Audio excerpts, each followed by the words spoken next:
The story of this complex investigation began in a quiet pocket of California in the mid-1980s. The San Fernando Valley was a place where people settled into predictable routines. Residents woke early for commutes that took them across the city's vast highways. Others worked closer to home, in hospitals, schools, or offices that buzzed quietly through the day. Evenings were calm. Porch lights flickered on one by one. The glow from living room windows softened, and people moved inside to prepare dinner or unwind after long hours in traffic. It was a peaceful setting on the surface, a stretch of Los Angeles that felt far removed from the harsher images often associated with the city. Sherri Rasmussen lived in one of these neighborhoods.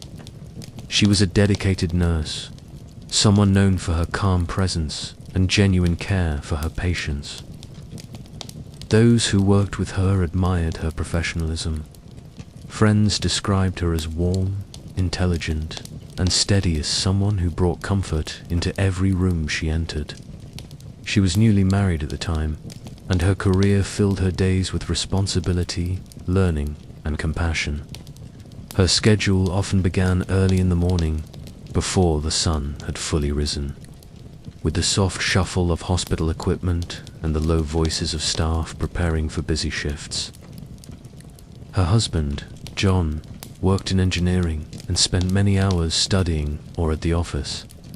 Their home, a modest 2-story condominium, was meant to be a place of stability, quiet retreat, where the refrigerator hummed softly in the background and the cool air drifted through the sliding glass door that opened onto their balcony.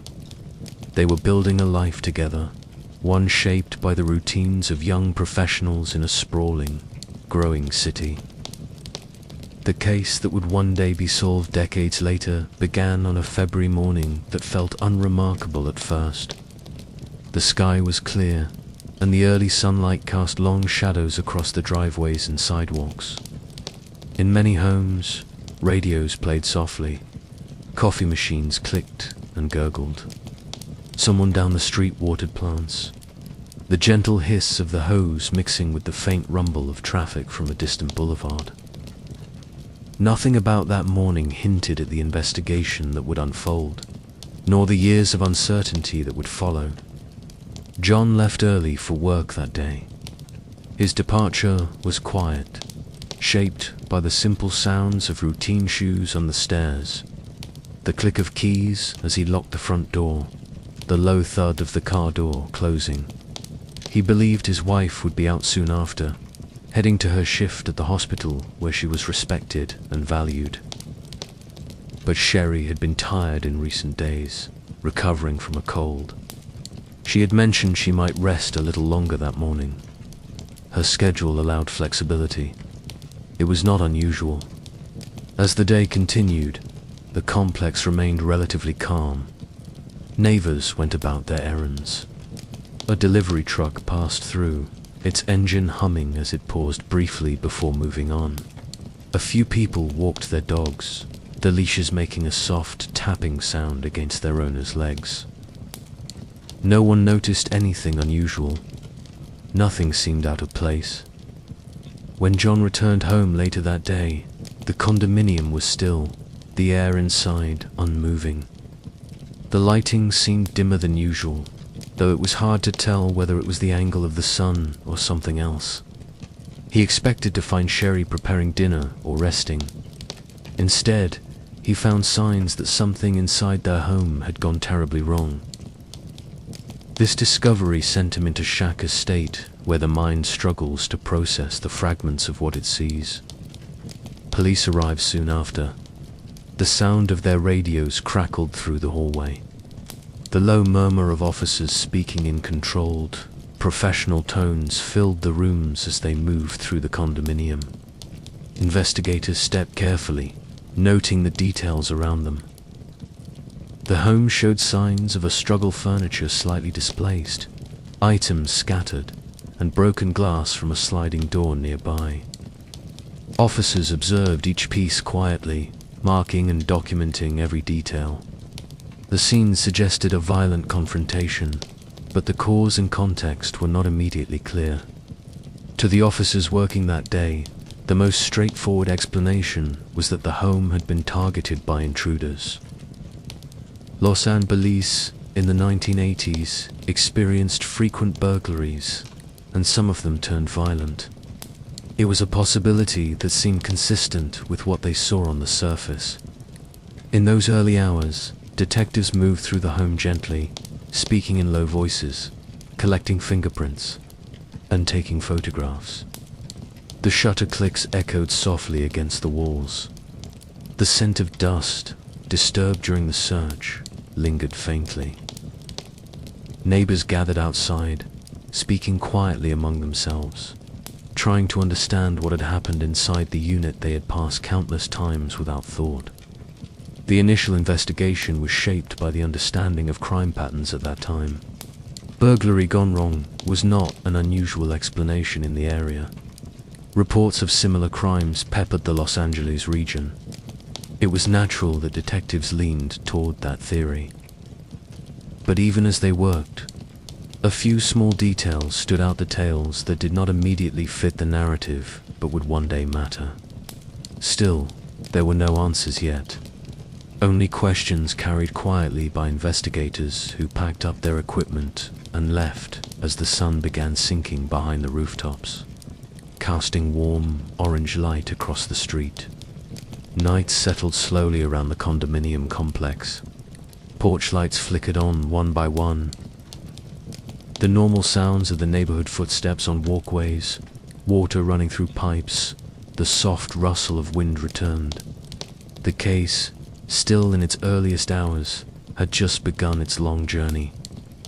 Investigators believed they had a working theory, but the truth would drift farther out of reach as the years unfolded.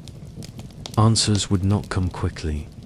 They would come slowly, emerging through layers of time, persistence, and eventually, new technology. When the initial investigation began in earnest, the quiet rhythms of the neighborhood carried on around the condominium, unaware of how long this case would linger unresolved. Police worked methodically through the evening and into the following morning, taking care to document what they could before time shifted the scene. Officers walked slowly along the walkways outside, their radios murmuring softly at their sides.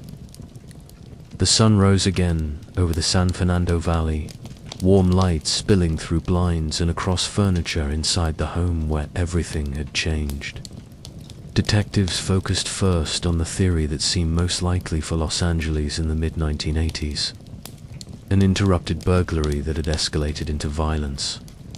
There had been break-ins in the area in recent months. Reports showed similarities: forced entry, property disturbed, intruders fleeing when confronted. It was not unusual, and it fit a pattern the department recognized. Investigators mapped out entry and exit points of the condominium, following small details such as broken glass near the sliding door and the positioning of certain objects. Inside the home, drawers had been opened, and some items were out of place. It gave the appearance of a burglary, though investigators quietly noted that the scene felt slightly unusual. Some areas appeared disturbed while others remained untouched.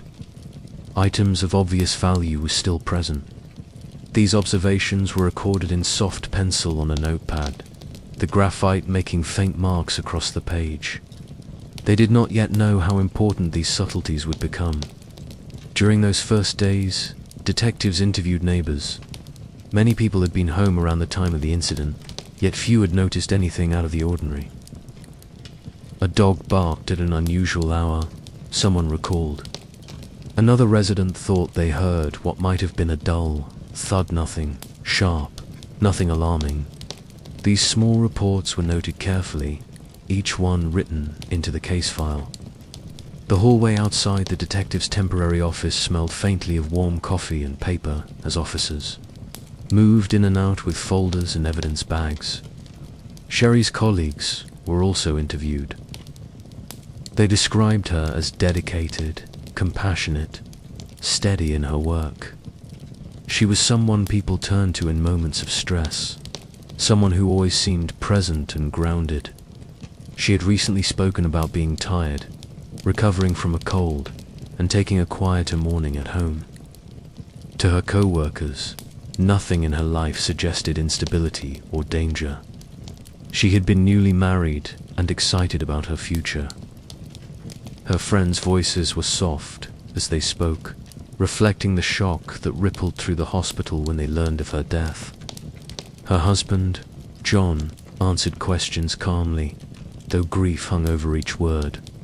He explained his schedule that day, how he had left early for work, how he had come home expecting to find a peaceful, ordinary evening ahead. Detectives listened closely, noting his details with the same care they offered every part of the case. They asked about the couple's routines, recent events, and anything unusual in the days before. John described disagreements, yes, like any couple, but nothing that stood out, nothing that suggested danger.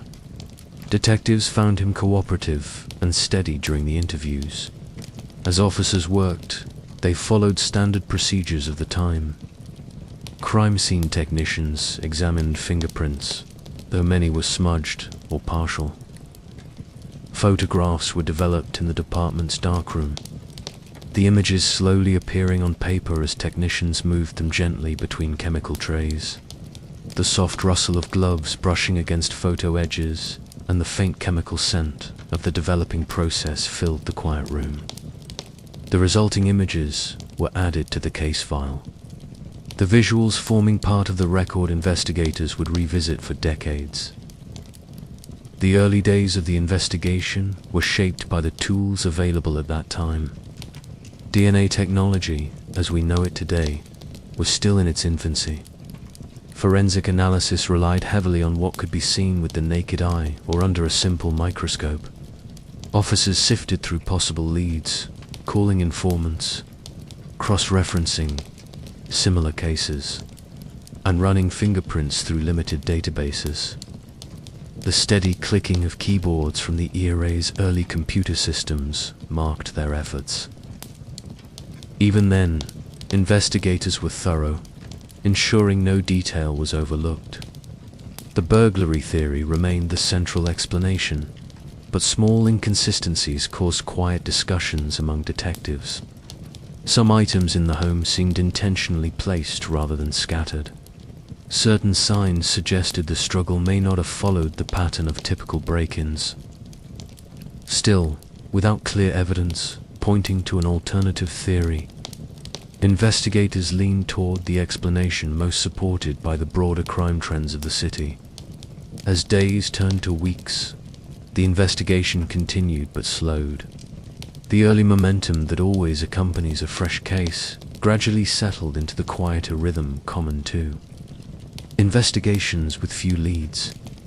Officers revisited interviews, walking through the condominium again to ensure they hadn't missed anything. The sliding doors' shattered glass glinted faintly in the morning light before being fully removed. Technicians inspected the entry point and noted how the door's frame had splintered. It appeared forced, but the precise nature of that force was difficult to determine. The case gathered attention within the department, but there was no public urgency. Without clear evidence of a connection to other crimes, it remained a tragic but isolated event. Supervisors checked in with detectives, reviewing notes and suggesting additional avenues to explore. The crime bulletin board featured a summary of the case, pinned between other investigations that demanded immediate resources. Over time, the file grew thicker. Officers added reports, sketches, and the statements of people who lived nearby. Maps were marked with small circles noting observations. Analysts compiled data on recent burglaries in the area, creating comparisons and highlighting similarities. They also identified differences details that did not neatly align. These were marked in pencil, small notes in the margins that seemed insignificant at the time. Still, cases often moved slowly. Detectives had other responsibilities too, and as weeks passed without new information, the investigation gradually settled into the background. Lead after lead yielded no definitive direction. The soft thump of a closing file drawer often marked the end of a long shift. Officers carried the lingering weight of the case with them, even when they set the folders aside. Months passed.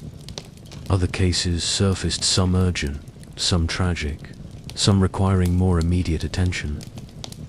The investigation into Sherri Rasmussen's death remained open, but the flow of new information slowed.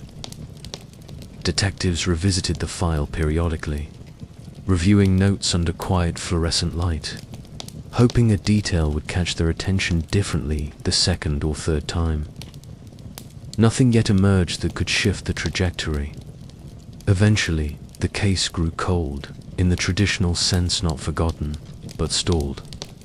It remained on a shelf in a homicide unit, carefully preserved, waiting for new technology, new eyes, or new circumstances that could reignite it. Papers sat protected in folders. Photographs rested inside, labeled envelopes. Evidence boxes lined storage shelves in temperature-controlled rooms. The air inside still and cool, lights turning on only when someone entered. Decades would pass before those boxes were opened again. But for now, at this point in time, the case drifted into quiet uncertainty, its answers resting far beyond the reach of the tools and understanding available in 1986. As the 1990s settled in, the case of Sherri Rasmussen's death rested quietly among many others stored in the LA Police Department's archives. Inside those rooms, rows of shelves held boxes marked with case numbers, each one a snapshot of a moment that had once commanded urgent attention. The air in the archives was cool, controlled to protect the records. Lights hummed softly overhead, flickering on only when someone stepped inside. In this environment, the Rasmussen case waited undisturbed, unchanged, still carrying the same questions that investigators had left behind years earlier. During these years, policing evolved. LA saw changes in leadership, technology, and investigative strategy. Younger detectives joined the force while veterans retired, passing down their knowledge in quiet conversations during lunch breaks or late-night shifts. The city grew more complex, its rhythms faster, its demands greater. Crime trends shifted. New crises emerged. The landscape of law enforcement always moved, steady and relentless. Yet the case files remained constant, their pages preserving moments in time. Occasionally, detectives revisited older cases. A quiet afternoon in the homicide unit might lead someone to leaf through past investigations, flipping gently through photographs or reading statements from long-retired officers. Sometimes a fresh pair of eyes would notice a detail that hadn't stood out before. Other times, files were opened only briefly before being returned to their shelves. The Rasmussen case was among these examined now and then, noted for its unsolved status, and then placed back in storage while more pressing cases filled investigators' days. As the decade progressed, forensic science began to transform. DNA technology matured rapidly, and laboratories across the country adopted new techniques that allowed for more precise identification. Cases once thought unsolvable were reopened, investigated again with tools that didn't exist at the time of the original crime. The soft whir of new machines, the clicking of keyboards as technicians entered data, and the hiss of adhesive evidence seals all signaled a shift in what might be possible. Even so, not every case reached the front of the line immediately. Lab backlogs were common. Prioritization was necessary. Some cases involved serial offenders or urgent public risk and were processed first. Others, like the Rasmussen investigation, remained quietly waiting, unresolved but not forgotten. Detectives who glanced through the file often noted the same subtle inconsistencies, the same uneasy feeling that the burglary explanation hadn't fully aligned with the scene. Yet without new evidence or witnesses, those observations could not form a new direction. By the early 2000s, a cold case unit became more structured, staffed with investigators whose task was to breathe new life into unresolved cases. They approached each file methodically, reading through decades-old notes under steady overhead lights. The rustle of papers, the soft clearing of throats during discussions, and the muted tapping of pens against desks underscored their work. They prioritized cases with preserved evidence, knowing that DNA could provide answers the original detectives never had. Piece by piece, cold case investigators began pulling boxes from storage, examining envelopes labeled property of LAPD, and handling items with careful gloved hands. They reviewed fingerprints, fibers, photographs, and anything else that had been meticulously saved. Some cases resurfaced only to be paused again. Others showed immediate promise. Reports from the 1980s were read again, their language reflecting the investigative norms of the time. Detectives noted the original assumption about a burglary. They read the statements of neighbors, the timeline of the day, and the list of missing or not missing items from the home. The more they read, the more the early inconsistencies aligned into something worth revisiting. Yet the process took months. Evidence had to be catalogued. Samples had to be tested with new methods. Chains of custody needed confirmation. The cold case team worked carefully, always conscious of the responsibility of reopening a long-dormant investigation. In offices lit by soft desk lamps and flickering computer screens, detectives talked quietly about the case, considering whether a reassessment might shift the entire understanding of what happened in 1986. Meanwhile, LA continued its busy pace. The city grew upward and outward. New residents arrived daily. The hum of traffic on the freeways formed a constant backdrop to life. But in certain corners of police headquarters, in rooms that smelled faintly of old paper and warm electronics, detectives worked through the silent weight of unresolved cases. The Rasmussen investigation became part of their conversations, not yet at the center, but gradually moving toward it. During this period, one of the most important shifts wasn't technological, but philosophical. Departments across the country began rethinking older assumptions about violent crime, recognizing that explanations once considered standard belonged to a different era of policing. Investigators today brought new perspectives, free from the frameworks that guided the original detectives.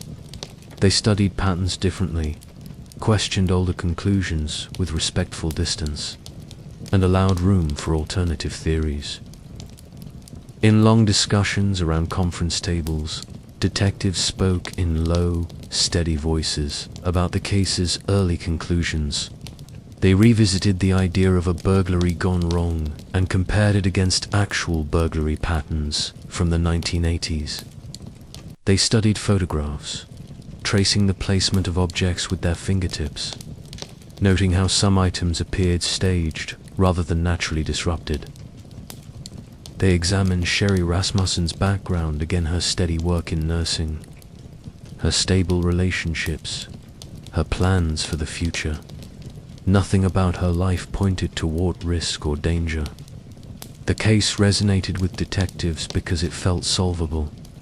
Not immediately, not dramatically, but quietly. Solvably if time, patience, and new tools were applied. They agreed that the preserved evidence held potential. They believed that updated forensic analysis could provide clarity. They decided that the case deserved renewed attention, and so the Rasmussen file moved from a storage shelf to an active desk. The cardboard box, once still and untouched, was opened under steady fluorescent light. Documents were spread across a conference table. Photographs were laid out in careful rows. Evidence envelopes were arranged according to testing priority. Detectives sat down with fresh notepads, their pens poised, ready to re-examine each detail without the weight of old assumptions. Outside, the city moved as always, cars merging onto freeways, planes descending toward the airport, palm trees rustling in mild afternoon breezes. But inside the quiet rooms of the cold case unit, something important had begun. The slow, deliberate process of lifting a decades-old case back into the light. The answers were still far ahead. Years still separated the investigation from its resolution. But the movement had started, subtle and steady, guiding detectives toward the truth that had been waiting patiently in the evidence from 1986. When the Rasmussen case re-entered active review, detectives approached it with the same calm thoroughness that shapes most cold case work. There was no rush, no pressure to jump to conclusions, only the steady intention of examining each detail with fresh eyes and modern tools. They worked in quiet rooms, surrounded by case files neatly stacked across tables, computer monitors softly glowing with scanned documents, and evidence envelopes arranged in careful order. The atmosphere carried a sense of deliberate calm, as if the room itself understood the patience required. One of the first tasks was re-evaluating the crime scene photographs. These black and white and early colored prints had been developed in the 1980s. Their tones slightly faded but still clear enough to offer valuable insights. Detectives placed them side by side across the table, leaning in as they traced the arrangement of items with slow, thoughtful movements. A knocked-over vase, the positioning of furniture, the distribution of broken glass near the sliding door. Each detail was studied without assumption, allowing investigators to consider possibilities beyond the initial burglary explanation. Certain elements felt inconsistent. The broken glass did not scatter in a way that fully aligned with a forced entry from outside. Some items appeared placed rather than dropped. Other areas of the home showed less disturbance than expected, in a genuine struggle with unfamiliar intruders. Detectives began marking notes in pencil, circling sections of photos, highlighting small details that hadn't seemed as important decades earlier. The quiet scratch of graphite across paper filled the stillness of the room. Outside the evidence room, life in the department moved steadily. Phones rang in neighboring offices. Officers walked the halls with measured steps. Caseworkers typed reports, the soft clicking of keyboards drifting faintly through open doorways. But the cold case team continued their focused work, immersing themselves in the environment of 1986 through the documents and artifacts preserved so carefully. Part of the process involved rereading the interviews conducted shortly after the incident. Detectives sat at long desks, flipping through transcripts printed on older paper that had yellowed at the edges. They studied the recollections of neighbors, co-workers, and family members. Many accounts painted a portrait of Sherri as warm, disciplined, and deeply dedicated to her nursing career. Her descriptions from colleagues were consistent. She was reliable, compassionate, and respected. Detectives took their time with these interviews. They spoke softly among themselves about the consistency of certain details, the tone of responses, and the absence of anything that suggested hidden conflicts in Sherri's life. Each piece reinforced that she had not been living in fear, had not voiced concerns about danger, and had not been entangled in risky situations. Her life was stable, structured, and filled with positive prospects. Attention then turned to the forensic evidence. In the 1980s, Samples had been collected and preserved in sealed envelopes. The cold case team retrieved these carefully, wearing gloves, handling each item with respect for the decades it had waited. Some of the envelopes held swabs, others held preserved fibers, and some contained small objects or clothing fragments.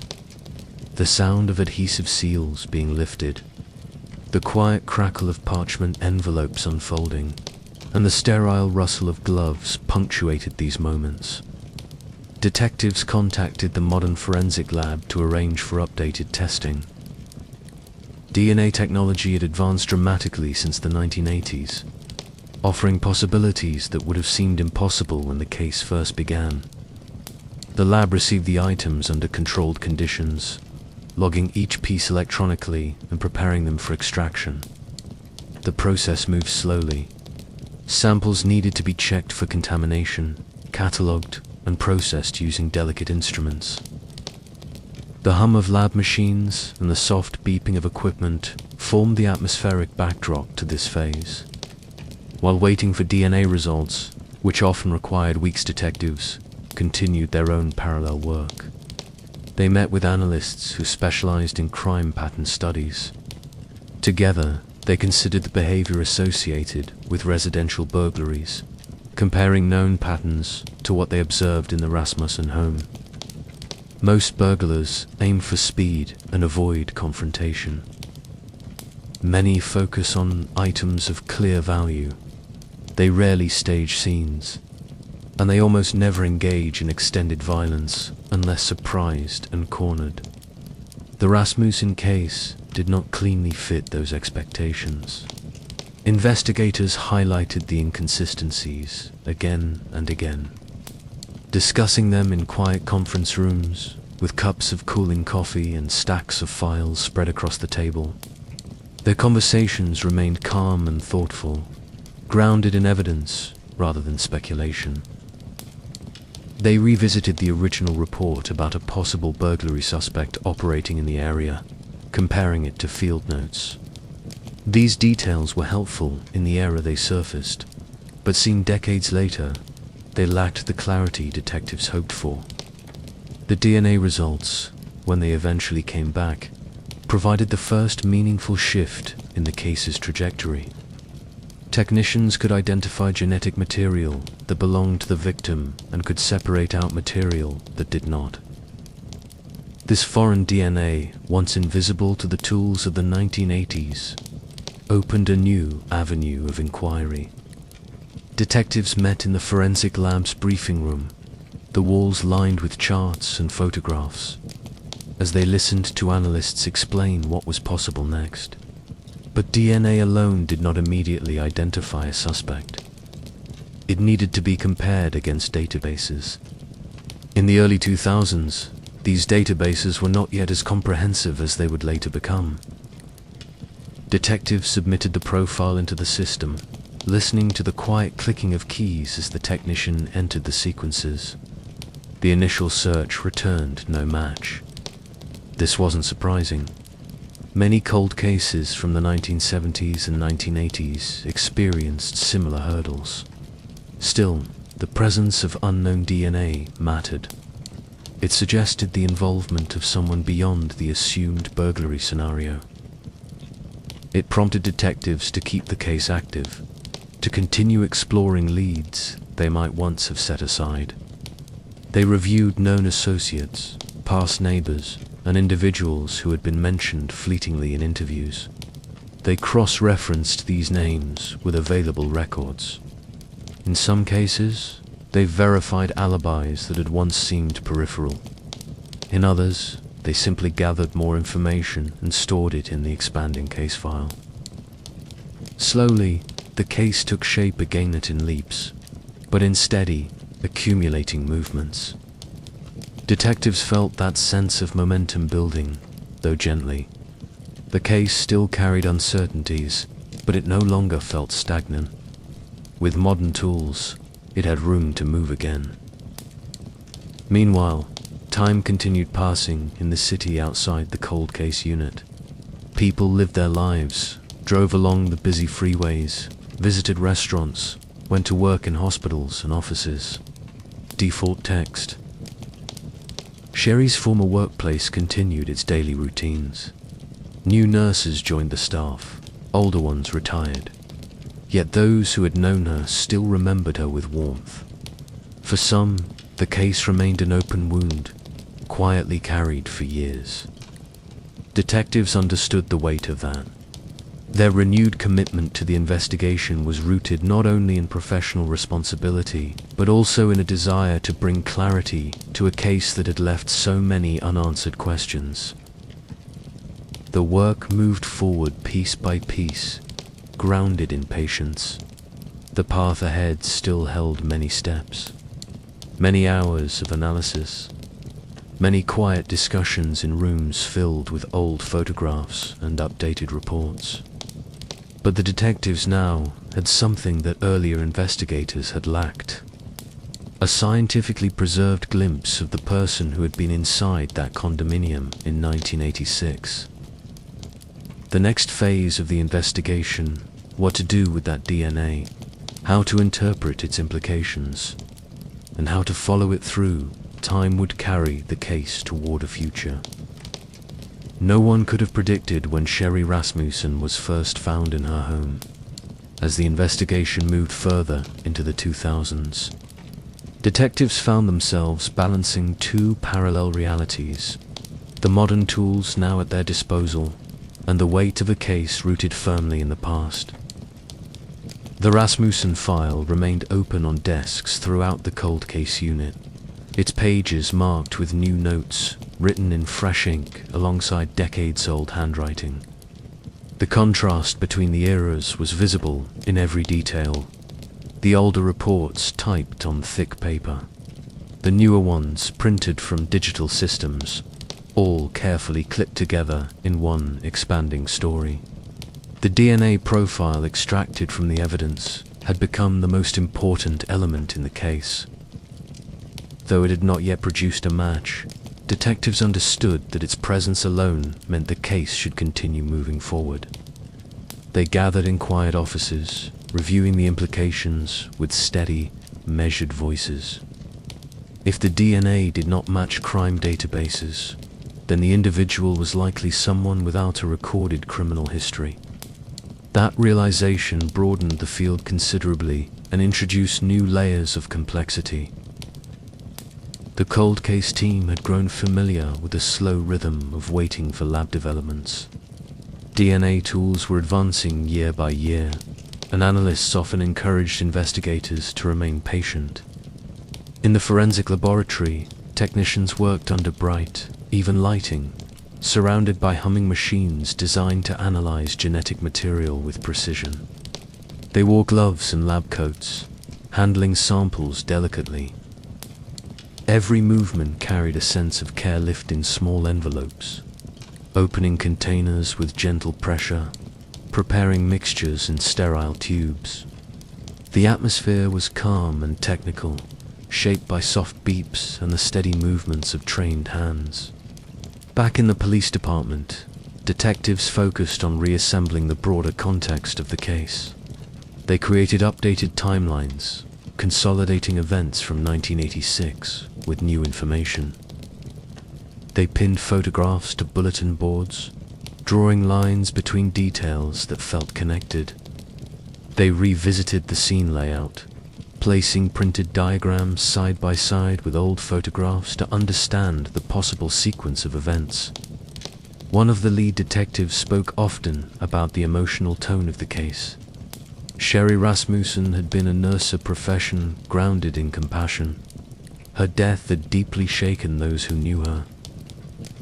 As detectives reviewed statements from family and co-workers, they could sense the lingering grief in the words recorded so long ago. These interviews were not just procedural, they were expressions of loss, preserved in ink. Investigators absorbed this quietly, allowing it to guide their determination without influencing their objectivity. While the DNA results created a sense of cautious optimism, detectives still needed to consider every angle. They reopened the idea of a burglary, reviewing crime statistics from the mid-1980s in detail. Analysts compiled charts showing the frequency of break-ins, the common methods used, and the typical behavior patterns of intruders. Detectives compared these findings with the Rasmussen home's condition. They noted that some elements aligned with burglary, but others diverged sharply. The more they looked at the scene, the more certain detectives became that the explanation from 1986 required re-evaluation. They studied the placement of items again. They analyzed the broken glass.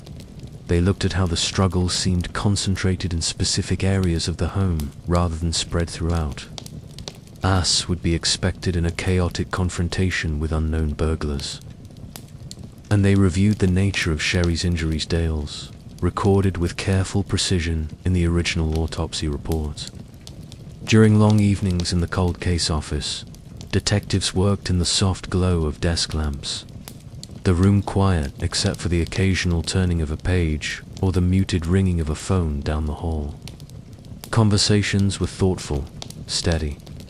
When they discussed potential persons of interest, they did so with caution.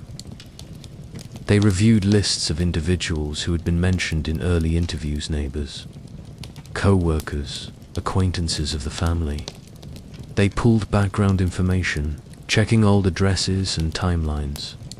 Certain names stood out more than others, not because of clear evidence, but because of subtle contextual factors.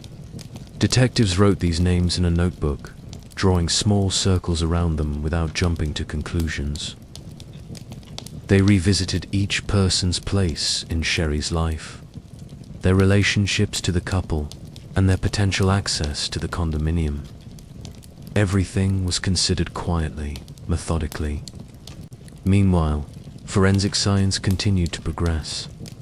Laboratories began experimenting with more advanced forms of DNA testing, capable of analyzing smaller and more degraded samples. Detectives stayed in regular contact with lab analysts, receiving updates in calm, detailed briefings. The analysts explained new techniques, showing diagrams and data outputs that helped investigators understand the next steps. Detectives listened carefully, knowing that these advancements could eventually shape the direction of the case. Years passed in this rhythm of careful review and slow progress.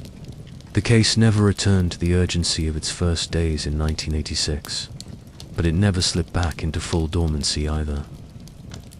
It had become one of those quiet investigations that moved steadily beneath the surface, always present, always waiting for the right combination of timing, technology, and insight.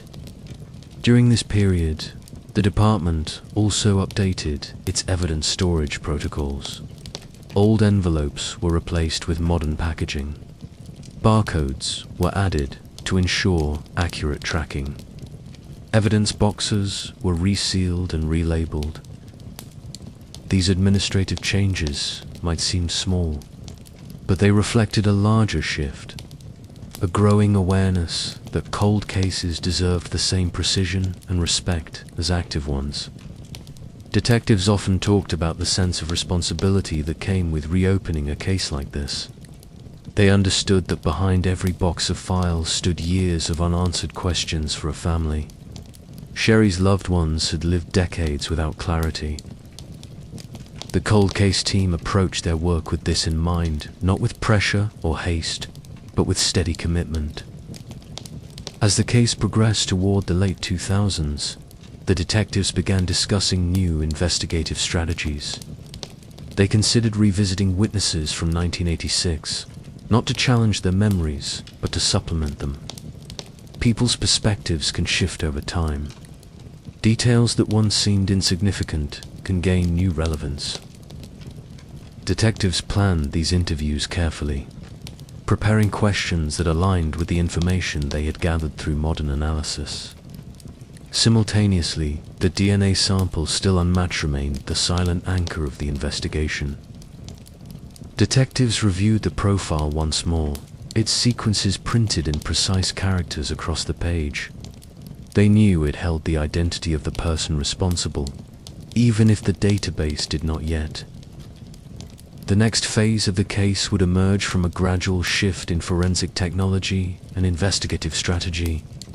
It would begin not with a dramatic event, but with a series of quiet, pivotal decisions: to test again, to compare again, to question earlier assumptions with the benefit of hindsight. Those decisions would eventually guide detectives toward a clearer path, one that moved the Rasmussen case closer to resolution after more than 2 decades in waiting. As the investigation crossed into the late 2000s, the Rasmussen case stood on the edge of a shifting forensic landscape. DNA science had matured into something far more powerful than investigators of the 1980s could have imagined. Laboratories could now analyze extremely small samples, separate mixed profiles with better accuracy, and compare genetic material across databases that grew larger each year. Detectives who had been with the case long enough understood that time once a barrier was now becoming an advantage. Technology was evolving around them, offering new paths where there had once been only dead ends. The cold case team met regularly in a conference room lined with whiteboards and laptops. Stacks of papers rested on the table, old reports, new analysis, and handwritten notes from detectives trying to organize decades of information into a coherent narrative. The atmosphere in these meetings was never hurried. Detectives spoke in calm voices, reviewing each development with careful attention. The Rasmussen file often sat open at the center of the table, its contents arranged in neat layers. The DNA sample, though unmatched in the national database, had become the fulcrum of the investigation. Detectives reviewed it again, long lines of genetic markers, printed in precise rows. They met with forensic analysts to discuss whether newer methods might extract additional information. The soft hum of equipment in the lab, the steady click of keyboards, and the low conversations between technicians filled these sessions. Analysts explained that improvements in testing could refine the sample further, separating contributions more clearly, increasing the reliability of the profile. In addition to DNA, detectives took another look at the crime scene details that had always felt slightly off. They rebuilt the physical layout of the condominium using photographs, diagrams, and measurements. They traced the sliding glass door's break pattern. They studied the trajectory of the struggle. They examined surfaces where items were disturbed. The more they looked, the clearer it became that the original conclusion burglar did not fully align with the evidence. Detectives noted this quietly, acknowledging that while the theory was understandable in 1986, it may have rested on assumptions rather than facts. Around this time, detectives began preparing to re-interview individuals connected to the case. They looked back through the original witness statements, reading them slowly in the soft glow of desk lamps. Some names appeared repeatedly, often mentioned only in passing: a neighbor, a co-worker, someone Sherri had interacted with professionally, or someone who had been in her orbit socially. Detectives listed these names on a notepad, adding small marks beside the ones that warranted further conversation. Certain individuals had been mentioned in early reports as part of Sherri's personal life, people who had interacted with her or her husband. Some represented benign connections, while others carried a little more complexity. Detectives reminded themselves that relationships often contain layers unknown to those outside them. They considered whether any past tensions might hold relevance in light of what they now knew about the crime scene. These discussions were held quietly, without speculation. Detectives kept the investigation grounded in evidence, letting the details guide their direction rather than assumptions. They agreed that any new interviews should be approached with care, recognizing the decades that had passed since 1986. Memories shift with time, and investigators planned to ask broad and open-ended questions. letting individuals speak freely. While preparations for new interviews continued, forensic technology took another step forward, one that would prove pivotal, not just for the Rasmussen case, but for the future of cold case work nationally. Genetic genealogy emerged as an investigative tool, allowing law enforcement to compare crime scene DNA to publicly available genetic databases in order to identify relatives of unknown suspects. This method had only just begun to show its potential, but it immediately captured the attention of detectives working cold cases. Inside the cold case unit, the Rasmussen team discussed the possibility with cautious interest. They met with experts who explained the process in simple, precise terms. A DNA profile from the crime scene could be uploaded to a genealogical database that people use to explore their ancestry. If distant relatives of the unknown person were also in the database, investigators could identify genetic connections and begin assembling a family tree. The process involved patient genealogical research, marriage records, birth certificates, census data, and careful elimination based on age, location, and life history. Detectives listened closely. The room was quiet except for the faint sound of someone turning a page. They understood the implications. This wasn't a shortcut, it was a method requiring careful, methodical work. But it offered something the case had never had before: a possible route to identifying the unknown DNA without waiting for a direct database match. After discussing the ethical requirements, technical steps, and the expected timeline, detectives agreed to proceed. The crime scene DNA profile was prepared and submitted for genealogical comparison. It was the first major move toward a resolution since the 1980s, yet detectives managed their expectations. Genetic genealogy could take months. It could even lead nowhere. But the possibility mattered. While genealogists began their work, detectives continued building out the context surrounding the case. They visited Sherri's old workplace, speaking quietly with individuals who still remembered her. They walked through hallways filled with the sounds of hospital life, the soft rolling of carts, the distant beeping of monitors, the low conversations between nurses. Each interaction added texture to their understanding of who she was, what mattered to her, and how her life had been lived. They returned to the condominium complex as well. The building had changed over the years: new paint, new landscaping, new residence spot. The structure was the same. Detectives stood on the walkway outside the unit, listening to the gentle hum of traffic in the distance and the rustling of nearby foliage. They retraced the potential entry routes. They observed sidelines from neighbors' windows. They walked the paths Sherri likely walked each morning. Even though time had changed the place, the detectives found value in grounding themselves in the physical setting. Meanwhile, the genealogists working with the DNA profile began mapping out branches of family trees that spanned generations. They worked in quiet offices, surrounded by documents, both physical and digital: old census sheets, marriage indexes, property records. They highlighted names that shared distant genetic markers with the unknown profile, gradually narrowing their focus. The process was time-consuming, requiring patience and verification at each step. Detectives received periodic updates. Each meeting was held with a sense of calm curiosity, never urgency. They reviewed the emerging patterns, considering how these distant connections might eventually lead to a specific person. Slowly, almost imperceptibly, the field of possibilities narrowed. A cluster of relatives suggested a link to a particular region. Detectives began comparing those family branches with geographic histories. Someone had lived in LA during the relevant periods. Someone fit the general age range.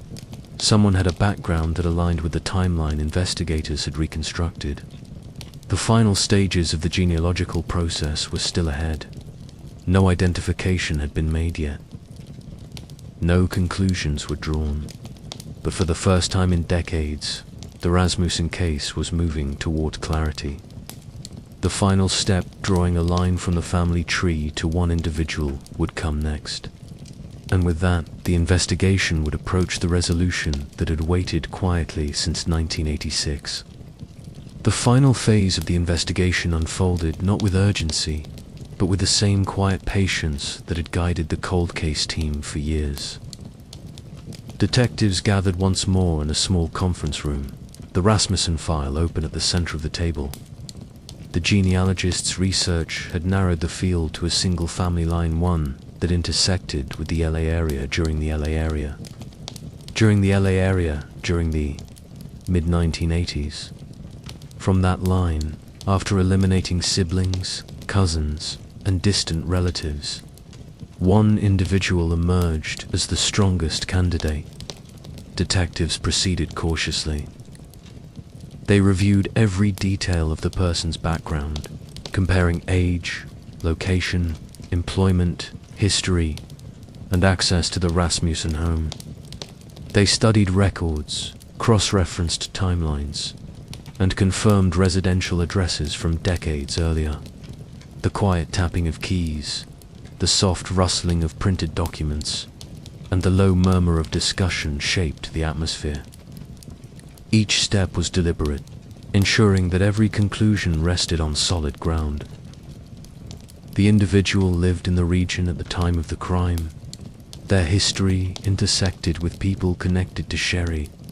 Their age aligned with the forensic timeline, and their profile matched behavioral elements noted early in the investigation details that had once seemed subtle but now carried deeper significance. To confirm the genetic match, detectives conducted discreet surveillance, following the individual with unobtrusive care. They waited for a discarded item cup, a utensil, something casually thrown away in public. When they retrieved it, they sealed it carefully and delivered it to the forensic laboratory, where technicians prepared the sample under sterile lights. The machines hummed steadily as they processed the new DNA, comparing it directly to the crime scene profile. Hours passed in calm anticipation. Detectives remained nearby, speaking quietly, understanding the weight of this moment. When the results finally came through, the confirmation was immediate and unequivocal. The DNA from the discarded item matched the DNA from the Rasmussen evidence. After more than 2 decades, the identity of Sherri Rasmussen's killer was no longer unknown. Detectives moved forward with the arrest. The process was orderly, deliberate, and professional. When they approached the individual, they did so with measured steps, speaking clearly and calmly. The person was taken into custody without incident. In interviews, they maintained their innocence, but the evidence was irrefutable. The case proceeded through the legal system. Prosecutors presented the DNA results alongside the reinterpreted crime scene analysis. The jury reached a verdict: guilty. The individual was sentenced to prison, where they remain. For the Rasmussen family, clarity arrived slowly after a lifetime of questions. For the detectives, the resolution came as a quiet affirmation of years of patient work. And for Sherri, the truth was finally brought to light, carried forward by the persistence of those who refused to let the case be forgotten.